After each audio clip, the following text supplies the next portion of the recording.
எல்லாருக்கும் வணக்கங்க. கோயம்புத்தூரில் போத்தனூரில் தான் இன்றைக்கி வேலை. இப்போ பார்த்தீங்கன்னா போர் பார்த்தீங்கன்னா படிக்கடி இருக்குது. இந்த படி பார்த்தீங்கன்னா இரும்பு படி.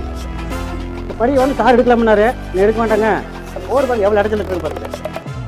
நம்ம வீடியோவில் பார்த்துக்கிறாரு, நம்ம எப்படி எப்படி எடுத்து கொடுத்தோம்ல.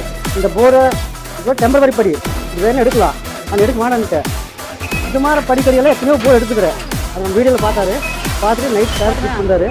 இந்த காலை 7 மணிக்கு நான் எடுத்துறேன் சொல்லி நைட்டு பொறுத்து சொல்லிட்டோம். 4 மணிக்கு எல்லாம் ஸ்டார்ட் பண்ணிட்டோம். 8 பைக் வந்துருக்குது. பார்த்தீங்கன்னா பைக் பார்த்தீங்கன்னா 8 பைக் வந்துருக்குது. அதாவது வந்து 8 பைக் வந்து கீழே வந்துருக்குது. அங்கே வந்து 8 பைக் பார்த்து வரது ஸ்டார்ட் ஆகிருக்கு. இன்னும் 8 பைக் உள்ள இருக்குது. ஆனால் கீழே போகுது மேலே வர மாட்டேங்குது. சரிங்களா? இந்த கல் வந்து ஒதுங்கல், இந்த இடக்கல் வரும், தண்ணி வர்ற மக்கள் கல் வரும்.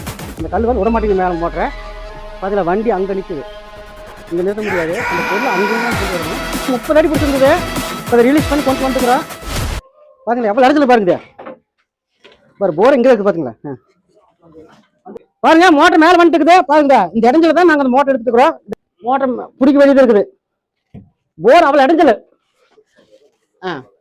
பாருங்க மோட்டர் வந்தாச்சு. கல்லு பார்த்தீங்களா அந்த சைடில் பூரா எப்படி பிடிச்சிருந்து பாருங்க. இந்த சைடில் பூரா கல்லு பூரா அமுத்திடுது அப்படியே மோட்டர். நாங்கள் எப்படி வேலை செஞ்சு கொடுத்தங்கிறத சாருக்கு தெரியும். சார் சொல்லுவார், நீங்கள் அதை பயன்படுத்திக்கோங்க. நம்ம வீட்லிங்க போர்வெல் மோட்ரு கம்ப்ளைண்ட்டு. நம்ம மாசாணியம்மன் போர்வெல் சர்வீஸ் பண்றவங்க போர்லாம் அவர் வந்து நாச்சிமுத்துங்க. அவர் வந்து நீட்டா அழகா வந்து எடுத்து கொடுத்தாரு. இது வந்து எடுக்கவே முடியாத இடம் ஏன்னு கேட்டீங்கன்னா டயர் கேஸ் இருக்குது அடியில. ஆனா இவரு மாச்சம்பாளையத்துல பர்மனண்டா இருக்கிற டயர் கேஸ்லயே எடுத்துருக்கிறாரு. அதாவது அந்த படியை டிஸ்டர்பன்ஸ் பண்ணாமையே எடுத்து கொடுத்துருக்கிறாரு.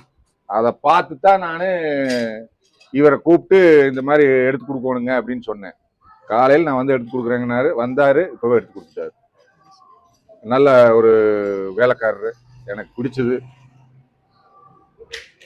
அதனால நீங்க எல்லாரும் இவருக்கு ஒரு ஆதரவு கொடுங்க. ஏதாவதுன்னா கம்ப்ளைண்ட் இருந்தா கூப்பிட்டீங்கன்னா வந்து நீட்டா எடுத்து கொடுத்துட்டு போவார். எல்லாருக்கும் வணக்கங்க. நீட்டாக வந்து மோட்டர் மேலே எடுத்து கொடுத்துட்டோம். இங்கே வேலை முடிஞ்சதான் நாங்கள் அடுத்த வேலைக்கு புறப்படுறோம். நம்ம வீடியோ ஃபுல் வீடியோ பார்த்தீங்கன்னா நாங்கள் எப்படி வேலை செஞ்சு கொடுத்தோம்னு தெரிஞ்சுக்கலாம். நம்ம வீடியோவில் பார்த்தீங்கன்னா நம்ம நம்பர் கீழே வந்துட்டே இருக்குது. அதை பார்த்து நீங்கள் நோட் பண்ணி வச்சுக்காங்க. உடனே நம்மளை கூப்பிடுங்க. போர் பிரச்சனைக்கு உடனே வந்து நாங்கள் இந்த மாதிரி பிரச்சனை இருந்தால் உடனே நாங்கள் எடுத்து தர்றோம். வேலை முடிஞ்சு நாங்கள் புறப்பட்டோங்க. சரி போயிட்டு வரணும். பார்த்தீங்களா அண்ணனுக்கு ஒரு சந்தோஷம். சரி.